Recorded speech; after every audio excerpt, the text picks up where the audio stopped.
శాంతి లోపల నుండి వస్తుంది, లేకుండా వెతకవద్దు. పగతో కూడిన ఆలోచనలు లేనివారు ఖచ్చితంగా శాంతిని పొందుతారు. ధ్యానం మరియు ఏకాంతంలో ఆనందించండి. మిమ్మల్ని మీరు కంపోజ్ చేసుకోండి.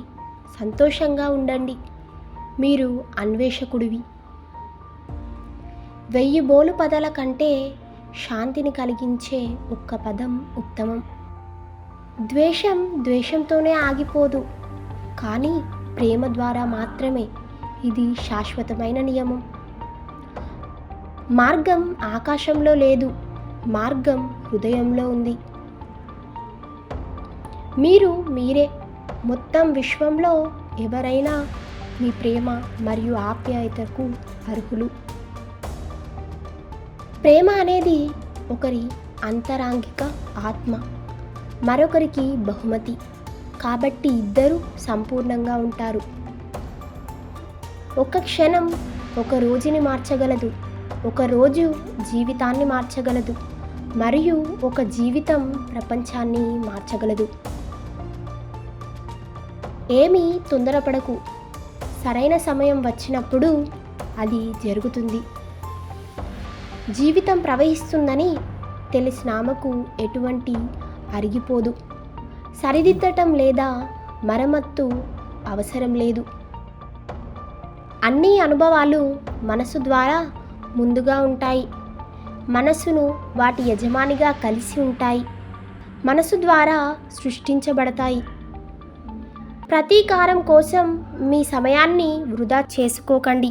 మిమ్మల్ని బాధపెట్టిన వారు చివరికి వారి స్వంత కర్మను ఎదుర్కొంటారు. ఒకసారి కోపం మరియు సంతోషం యొక్క స్వభావం శూన్యమని మీరు తెలుసుకొని వాటిని విడిచిపెట్టినట్లయితే మీరు కర్మ నుండి మిమ్మల్ని మీరు విముక్తులను చేస్తారు. సత్యం వైపు వెళ్ళే మార్గంలో 2 తప్పులు మాత్రమే చేయవచ్చు: అన్ని విధాలుగా వెళ్ళటం లేదు మరియు ప్రారంభించటం లేదు. మీ స్వంత ఆలోచనలు రక్షించబడినంతగా మరేదీ మీకు హాని కలిగించదు. మోహం నుండి అగ్ని లేదు, ద్వేషం నుండి సొరచేప లేదు, మూర్ఖత్వం వంటి ఉచ్చు లేదు, దురాశ వంటి దార లేదు. ఏది పూర్తిగా ఒంటరిగా ఉండదు. ప్రతిదీ అన్నిటికీ సంబంధించి ఉంటుంది. మెలకువగా ఉన్నవానికి రాత్రి దీర్ఘమైనది, అలసిపోయిన అతనికి 1 మైలు పొడవు. నిజమైన ధర్మశాస్త్రము తెలియని బుద్ధిహీనులకు దీర్ఘాయుషు. ఇతరులకు సహాయం అవసరమైనప్పుడు మనం చూసుకోవటంలో విఫలమైతే మనల్ని ఎవరు చూసుకుంటారు? బలమైన రాయి గాలికి తగిలినట్లు జ్ఞానులు పొగడ్తలకు లేదా నిందలకు కదలకుండా ఉంటారు. సత్యం వైపు పనిచేయటంలో విఫలమైన వారు జీవించే ఉద్దేశాన్ని కోల్పోయారు. ఒక వ్యక్తి యొక్క స్వంత మనస్సు అతని శత్రువు లేదా శత్రువు కాదు, అతన్ని చెడు మార్గంలోకి ఆకర్షిస్తుంది. ఒక వ్యక్తి గౌతమ బుద్ధుడిని నాకు ఆనందం కావాలి అని అడిగాడు.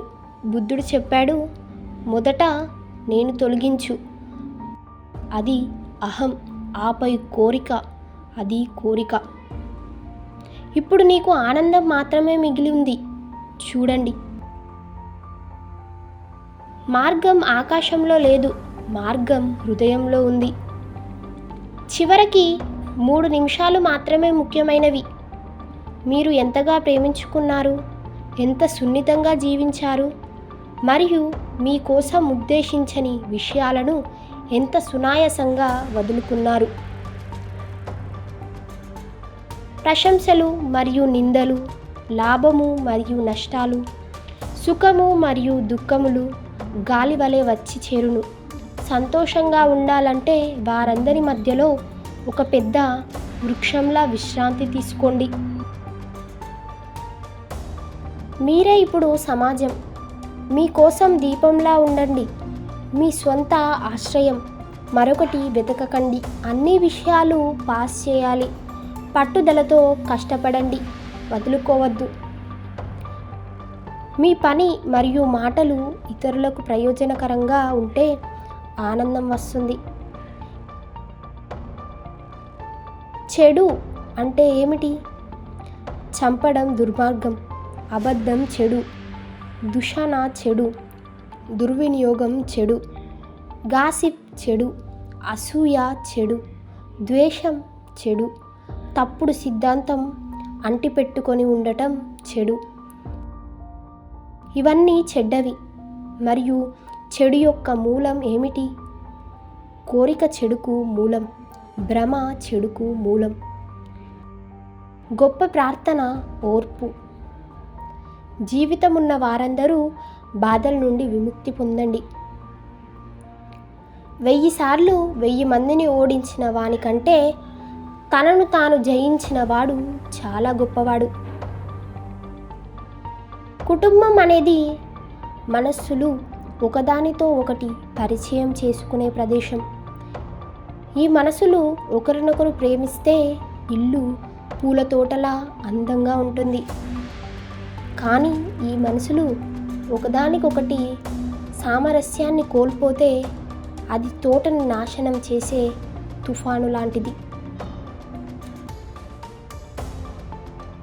ప్రతిదీ ఎంత పరిపూర్ణంగా ఉందో మీరు గ్రహించినప్పుడు మీరు మీ తల వెనుకకు వంచి ఆకాశం వైపు నవ్వుతారు. మీకు ఈ వీడియో నచ్చినట్లయితే లైక్ చేయండి, షేర్ చేయండి, అలాగే మా ఛానల్ను సబ్స్క్రైబ్ చేయండి.